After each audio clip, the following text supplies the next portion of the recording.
Bà trong điệp xua sụt đây bụng mai bông bồn từng ở khía ngày níខ្ញុំមានពាក្យមួយពាក្យចង់យកមកបញ្យល់បងប្អូនទាំងអស់គ្នាឲ្យបានស្គាល់បាទគឺពាក្យថាសៀងបាទសៀងនឹងមានន័យថាចង់បាទបកប្រែមកអញ្ចឹងយើងអាចនិយាយបន្តថា我想跟他去បាទអញ្ចឹងយើងនិយាយបានថា我想跟他去ខ្ញុំចង់ទៅជាមួយគាត់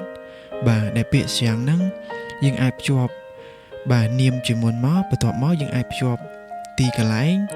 ពីក្រោយមកបាទអញ្ចឹង我想跟他去ខ្ញុំចង់ទៅជាមួយគាត់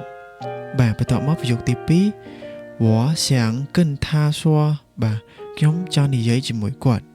我想跟他说បាទខ្ញុំចង់និយាយជាមួយគាត់បន្ទាប់មកប្រយោគទី3បាទបងប្អូនមើល我想跟你学习បាទ我想跟你学习បាទខ្ញុំចង់រៀនជាមួយអ្នកបាទបើសិនជាយើងចង់ដាក់ខ្ញុំចង់រៀនជាមួយគាត់យើងអាចនិយាយបានថា我想跟他学习បាទយើងដូរអញ្ចឹងបាន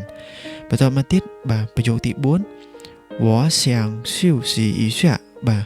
ខ្ញុំចង់សម្រាកបន្តិចបាទ休息ហ្នឹងបានន័យថាសម្រាកបងប្អូន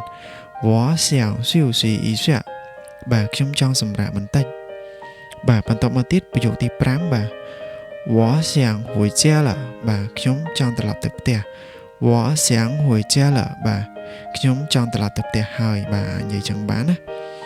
បាទជាចុងក្រោយក៏ខ្ញុំសូមអរគុណបងប្អូនទាំងអស់គ្នាដែលបានចូលទស្សនានៅវីដេអូចែករំលែករបស់ខ្ញុំបាទបើសិនជាមានកំហុសខុសឆ្គងនៅត្រង់ណាពាក្យពេចន៍ណាមួយមិនសមរម្យអីក៏សូមបងប្អូនអធិស្ឋានបាទដូចខ្ញុំលើកឡើងអញ្ចឹងវាគ្រាន់តែជាវីដេអូចែករំលែកឲ្យបងប្អូនបានដឹងខ្លះៗអំពីភាសាចិនបាទសូមអរគុណសូមជម្រាបលាជួបគ្នានៅសប្តាហ៍ក្រោយ